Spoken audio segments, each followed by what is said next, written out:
All right. I guess we should start, even though we are in Armenia, but it's already something like 5 past, so let's get started. So, hi everyone, really happy to be here today. I have been speaking in Armenia last time when I was defending my master's thesis, and let's say it's been a couple of years ago. Today I'm going to be talking about AWS and AWS Lambda in particular. And if you are using AWS Lambda or AWS in general, I hope you are going to learn something from this talk. And if not, well, I still hope that you will get some things to take with you, some thoughts maybe after this talk about distributed systems in general, and let's see what else. But there is a lot of content in the next half an hour, so let's just get started with it. And I want to start with the Gall's law that says that all the complex systems that work once evolved from simple systems that work. So it's only wise from us to start focusing on such a simple system, or a simple architecture in this case. And this has been becoming exceedingly popular lately. It was even featured in the serverless book. And this is a simple architecture for near real-time data streaming. It is asynchronous by nature. We are using the so-called storage first pattern, where we want to capture the data before processing it. And for that, we take Amazon Kinesis data stream. We connect it to our producer application, or the application that generates our data. And on the other end, we connect it to AWS Lambda to consume that data from the stream, or to read the data and to do whatever we want with it. So that's where the magic is going to happen. So this should sound pretty simple, right? I'm going to tell you a quick story here and let you decide the rest for yourself. But first, who am I? Why am I here? My name is Anahit, and I'm an AWS data hero. And I'm also a lead cloud software engineer at a company called Solita. We are a European digital transformation company, and I'm personally based in Finland. But enough about me, let's get to our story.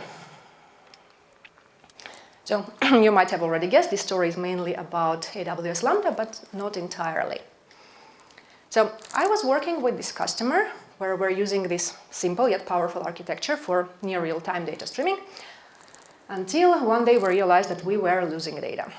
And as embarrassing it is to admit, we didn't realize it right away, but instead we started to see that our consumer Lambda function started to behave oddly, like really, really oddly, like, write a ticket to AWS support kind of oddly. And it all started to unfold from there. So what was happening to our Lambda? So let me first briefly introduce the main characters of our story. So the first one is Kinesis data streams, and it's a fully managed and massively scalable service to stream data on AWS.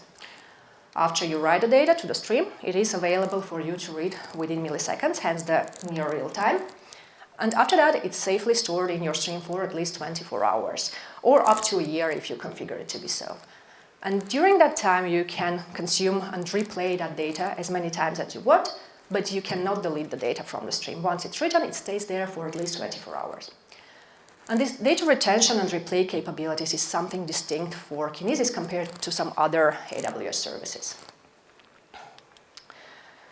And to achieve its massive scalability that Kinesis promises, it uses a concept of shard. So shard is the unit of parallelism in the stream. And you can think of a shard as ordered queue, and each stream being composed of multiple such queues. And each shard will come with a limited capacity, 1 megabyte or 1,000 records of incoming data per second.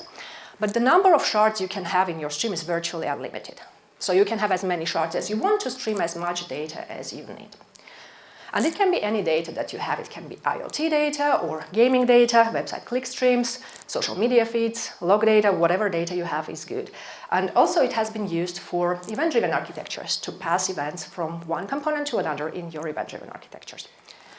And I've mentioned records here. So what is a record? Well, it's just the way that you package your data when you write it to Kinesis. So it's just an object that will contain your data payload and some metadata. But the thing that interests us the most in this story is that Kinesis integrates seamlessly with Lambda. And Lambda, it turns out, comes with a lot of benefits when acting as a stream consumer. So things like scalability come pretty much out of the box as a package deal with Lambda. But it turns out that it also takes care of a lot of heavy lifting on our behalf behind the scenes. So It does things like keeping track of all the open shards in your stream or the exact position in each shard where it should read from next. Because Kinesis retains the record, so each consumer must take care of tracking the record or its position within each shard, and Lambda will do that for you. Lambda will also do some batching and some error handling and retries and all the other amazing stuff. But I'm kind of getting ahead of myself because at this point of our story, when weird things started to happen to our Lambda, we didn't really fully understand all of that. So if Lambda is so awesome and great, why did we lose data? What was happening? So let's try to solve this puzzle together. And the first piece of our puzzle is that Lambda function is actually not the same thing as Lambda service. So Lambda function is what you will be dealing with most of the time, your actual function code, function instance that is being invoked, while Lambda service is what makes it so powerful and what works behind the scene. And it's not just one monolith, it's composed of multiple different components that work together. And here we finally get to meet the hidden hero behind our story and behind this talk, the event source mapping. And you will recognize it from this wonderful unicorn icon, which is not an official icon, but something I'm using. So event source mapping is an essential part of a Lambda service. And when you are attaching a Lambda function to a Kinesis stream, you are in fact attaching an event source mapping to that stream and pointing your Lambda function to it. It will be the event source mapping that picks the records from the stream and pass them to your Lambda function to process. And it's not unique for Kinesis, it's actually something that is used with many other services that integrate with Lambda, so it's a very essential part of it. But each service will come with a slightly different subset of capabilities that event source mapping supports. But for the sake of this story, we will be concentrating on the capabilities that come with Kinesis data streams, and anyway, it's the largest set of capabilities that there are. But I will briefly mention in the end differences between those services.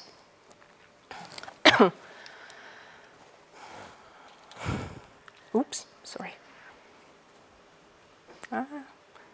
And I forgot to put on the timer, even if I had the reminder, so I have no idea how much time I'm going to take. Sorry for that. Okay, so let's now go to these capabilities, or the superpowers, as I like to call them. So literally the very first thing that event source mapping does for us when it reads data from Kinesis, is when it's connecting to a stream, it doesn't just pick records from the stream one by one, instead it picks batches of records from the stream. And you can configure how big or small that batch is going to be. There's two different settings for that. You can specify the number of records on each batch, or you can specify the time interval for the batch. And you might actually end up having just one record in the batch, but it always is going to be wrapped in a batch, as you can maybe see here, very small picture. But the records will always be wrapped in a batch. And it's important to understand that even if you are dealing with batches, Lambda is still gonna deal with just one event at a time. That's how Lambda works. But each event will contain a batch of records. And once Lambda is done processing that batch, event source mapping will pick the next batch from the stream for you and pass it to a new Lambda instance. Okay, so here we have an example of so-called low throughput stream. So not much is happening here, just a few records. The purple ones are the records here, so just a few records every now and then, and we have the default batch window of 1 second. And we can see that we have just a few records in each batch, and usually it makes no sense to have a separate Lambda invocation to process just a couple of records. It's pretty wasteful because each Lambda invocation will cost you. So we would probably want to slow things down in this case. And for that, the batching parameters can be very useful. For example, we can use a larger batch window, and immediately we have more records in one batch and less Lambda invocations and hence less costs. But of course, in life it's all about trade-offs, and in this case the trade-off is between the speed of the processing and the cost. So you probably want to have as little Lambda invocations but have as high speed of processing as you want. And here, if you wait for longer time intervals or collect a bigger batch, naturally the processing speed will slow down a bit.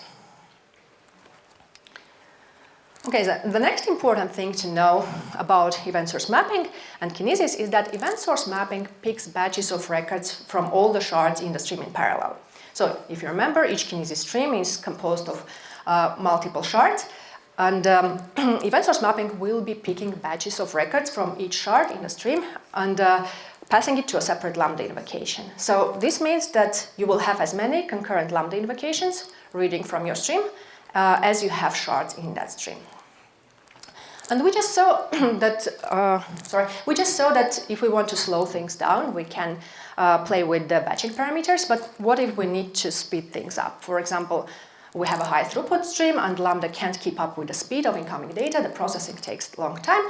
So we can actually speed things up and throw more Lambdas to our Kinesis stream by using the next superpower called parallelization factor. So in fact, we can have up to 10 Lambda functions reading from each shard in the stream at the same time. And once again, this is the courtesy of the event source mapping. But one important thing here to note is the so-called Lambda concurrency limit. So Lambda, as again anything in life, comes with limitations. And one of the more important limits here is the so-called concurrency limit, which basically means that you can have a limited amount of concurrent Lambda invocations in the same account in the same region. And usually it's 1,000. You can increase that limit, but there still is going to be a limit. And once that limit is reached, all the new Lambda invocations will be throttled. They will fail. So imagine you have a Kinesis stream with 100 shards, and then you have your Lambda parallelization factor set to 10. So here we are having 1,000 Lambda invocations just reading from our stream at all times. And you're probably going to be just fine unless somewhere else in your account, in your region, there is some really business critical Lambda that probably has no idea about your consumer Lambda, and that Lambda starts to fail. And the reason for that is that your consumer Lambda has eaten up the entire concurrent Lambda invocation budget. So this is a limit with a really big blast radius. That's why I always bring it up. You always need to be very careful with it. Especially with Kinesis, it's very easy to overscale Lambda, so to speak. Okay, so this is all very nice and useful with what was going on in our story with our Lambda. Why were we losing that data? So let's look at the remaining missing pieces of our puzzle. And this brings us to the superpower, which is the most crucial one for this story. So a quick recap: event source mapping picks up batches of records from the stream, passes them to your Lambda function tries to process them. But what happens if that processing fails? Let's say you had a bad record with some corrupt data, you didn't implement proper error handling, and then your entire Lambda function fails. So what happens next? Luckily, the event source mapping will be there to help you as well, but you need to know exactly how it's going to do that and what are the defaults. Because we are going to see soon that the defaults can actually be very dangerous. So by default, the Lambda tries the batch that fails over and over again until the data in the batch expires or until Lambda succeeds. So the data expires in at least 24 hours. So this means that Lambda will be retrying a bad batch of records over and over again for at least 24 hours. So you might imagine the number of useless Lambda invocations that come with it and the cost as well.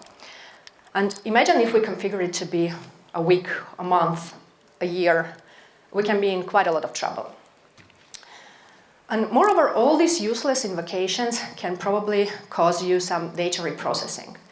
Because you see, from the perspective of event source mapping, either the entire batch succeeds or the entire batch fails. So even if there was just one bad record failing in the batch, from event source mapping perspective, the entire batch failed and the entire batch will be retried. So like here on this picture, let's say we processed records 1, 2, and 3, and record 4 failed. And then the entire batch is retried once again, and records 1, 2, and 3 are reprocessed over and over and over again many, many times. So not good neither. But bad things don't stop there neither. Because while Lambda is doing all that reprocessing, no other batches are picked from that shard. So all the other shards in the stream go on with their lives. Everything is fine, but that one shard is stuck because of that one bad record and that reprocessing. And that's why this kind of bad record is often referred to as poison pill, because, well, just one bad record was enough to poison the entire shard. Okay, so time passes, and hopefully after 24 hours, the unfortunate batch leaves the shard, discarded, with some unprocessed records, but life happens, what can we do about it? At least now Lambda can finally start picking up new batches from your shard and continue the work. But the problem here is that at this point in time, your shard is probably filled with records that were written around the same time as the discarded batch. So it means it will expire around the same time. So this in practice means that records might keep expiring before Lambda has a chance to process them at all. So you started with just one batch record, but you might potentially lose a lot of valid and valuable data because of all that retries. And unfortunately, that was exactly what we were observing. We had repeated and prolonged bursts of Lambda invocations, which were basically useless retries of some batches. We saw a lot of duplicate records. Also, the duration of the processing was pretty slow, so we had some huge delays in what was supposed to be real-time pipeline. And of course, the costs were piling up because, well, all these Lambda invocations don't come for free. And last but not the least, we were losing that data without even knowing that. And all of that basically happened because we didn't know better and just went with the good old defaults when it comes to error handling and retries. And here I want to bring up a quote by Gregor Hopp, who says, "Retries have brought more distributed systems down than all the other causes combined." And this doesn't mean that we shouldn't retry. Actually, with distributed systems, we always should retry. But this means that we should be very careful about how we retry. But before we get to how to be careful with retries, there's a question I always need to ask. Why? Why do things work the way that they do? And here comes the very last piece of our puzzle. And it turns out that there is different invocation modes for Lambda. And there are different ways to invoke, basically. So there is more traditional invocation mode, the synchronous invocation mode or request-response mode, where the producer sends a request and it expects a response back from Lambda, or it waits for the response, basically. Then there is the asynchronous one, or fire and forget, or event-based, where the producer just sends an event and doesn't care what happens to it. So it doesn't expect any response from Lambda. It doesn't probably even know about the Lambda at all. And though our simple architecture is asynchronous in nature, it turns out that the actual invocation model used there is synchronous. Or to be precise, it's a special type of synchronous called poll-based synchronous. And this is the invocation mode used whenever the event source mapping is involved, so with other services that I showed you in the beginning as well. And this can be pretty confusing because you thought you were building an asynchronous system.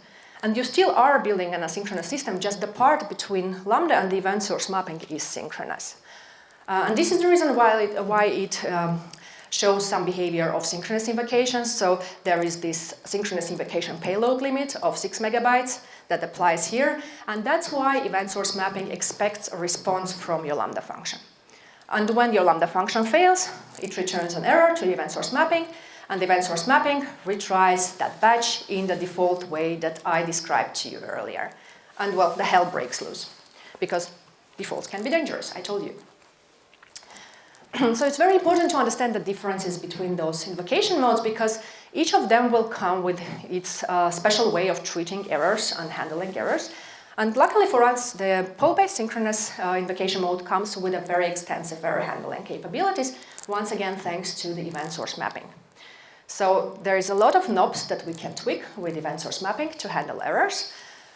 And first and foremost, we should definitely set some limits on the retries. We never should retry forever.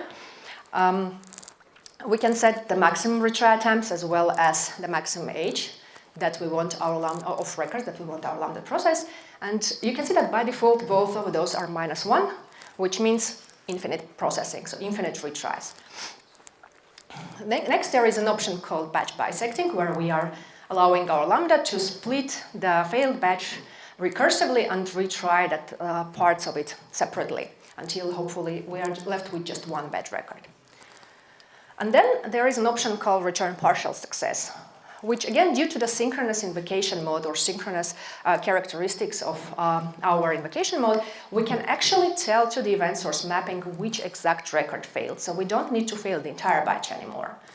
So like in our example, we can actually say that, hey, it was the record number 4 that failed. We have already processed 1, 2, and 3. Please don't send it to us anymore.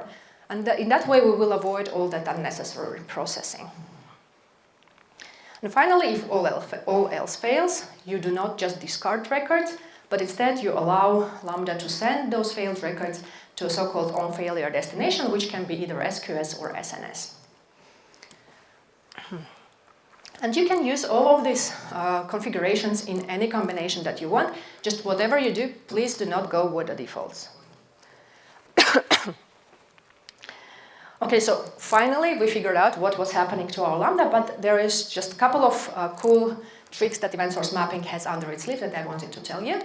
And the first of them is the record filtering. And this one is one of my favorite ones because it allows you to control which exact records are being sent to your Lambda function. So if your Lambda function is not interested in all the records in your stream, you can tell the event source mapping to send only the ones that you are interested in. And in that way, you can have less Lambda invocations, less costs. You can actually deal with less records, which can reduce the probability of so-called poison pill records. And finally, if you would implement this filtering capabilities yourself in your Lambda code, this also means that you can reduce the number of custom code that you write, which is always a good thing. And once again, all of that comes completely for free as a courtesy of the event source mapping unicorn. And finally, last but not the least, the very last superpower called tumbling window. And this one just represents consecutive time interval of the fixed length that do not overlap. And each record in the stream will end up in exactly one such window based on the time it was written to the stream. And the window can be from 1 second to 15 minutes. And you might be asking what's so fun about this kind of window, but the thing is that a tumbling window allows you to do something that before this would require using an external database or external data source. It allows you to pass the state of your Lambda function between Lambda executions. So you can pass the state from one Lambda execution to another within the length of one such window, so 15 minutes. And this also in turn opens up a lot of fun and cool capabilities. Yes, thank you. I know the time is over, but this will continue for a few more minutes. Thank you. Yes, so this can open up another subset of cool capabilities for you, like real-time analytics and aggregation and stuff like that. So a really cool one I would advise you to try. Okay, so we finally reached the end of our story. Just a few parting thoughts left and a quick wrap-up. First of all, of course, I didn't have time to go to so many things here. So if you are feeling at all interested, I've written these two-part articles about Kinesis and Lambda. So if feeling at all inclined, please go check those out. And today we managed to see that there's a lot of cool things that come out of the box with Lambda that it can do for us. And all of that due to the very special hero behind it, the event source mapping. And to use these capabilities to the fullest, there is just a few simple things that we need to follow. First, we need to choose a proper processing speed by using batch size, batch window, parallelization factor.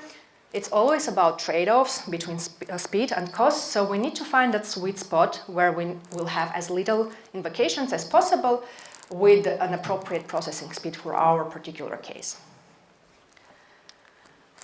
Okay, then we save the planet and only consume what we actually need. Avoid unnecessary Lambda invocations and record processing wherever you can. Use filtering for that purposes. It is always critical and crucial to spend time on error handling. Configuring, implementing proper error handling, I cannot emphasize this enough. Plan for failure, fail gracefully. Use all the knobs and possibilities that event source mapping provides for you. Just do not go with the defaults. And finally, you can gain some superpowers with things like tumbling window. And I mentioned at the very beginning that event source mapping will come with different subset of capabilities for different services. Some of the things that we discussed today will work for all the services, but only Kinesis data streams and DynamoDB streams will support the full range of those capabilities that I talked about. And this might be one of the criteria for you when you pick one service over the other in your particular solution. And this brings me to the very last points for today. So it's always about trade-offs. When you're picking which services to use, there's probably going to be many services that would work. for your particular solution, but none will be perfect in all possible aspects. Things just don't work like that. So we need to be pragmatic when we pick one service over the other and base those choices on actual architectural needs that we have. And if something doesn't meet our needs, well, we choose something else. But it's also very easy to dismiss something right away because it doesn't work exactly as we expect, or we don't understand how it works, instead of trying to figure out how things actually work. And that might actually limit our service toolbox. Instead, I would recommend us to expand that toolbox, and for that purpose, we need to understand exactly how the services work, how they interact, and also how they fail. Just like in our story, because stories like that are nothing more than just ordinary consequences of having real-world, big-scale distributed application instead of just a simplistic hello world example. And that understanding of how things work can actually expand our toolbox. But without that understanding, we might end up in a lot of trouble, like in our story. We might end up losing a very valuable asset, our data. Or maybe less obvious, but still a very valuable asset, motivation. Motivation to try new things, motivation to explore, even motivation to fail. Which brings me to the very last point. Don't be afraid of failures. Embrace failures, learn from them. Each failure is an opportunity to do things better next time. If we wouldn't embrace failures as kids, we would never learn how to walk or do all the other fun stuff, but somehow along the way we tend to lose that capability and start to take failures as something negative, while in fact it can be one of the best things that happen to us. And as Dr. Werner Vogels likes to remind us, everything fails all the time. This is just the reality of things, so either in life in general or with AWS services in particular, I would suggest that the best thing that we can do is just to stay calm and be prepared where that failure happens. And that's all for me for today. Thank you all very much for listening. Thank you. And if you have any questions, of course, we're out of time. But I'm going to have a demo based on this talk later today in half an hour. So you are welcome to join, and I will answer any questions you have there. So thank you once again very much.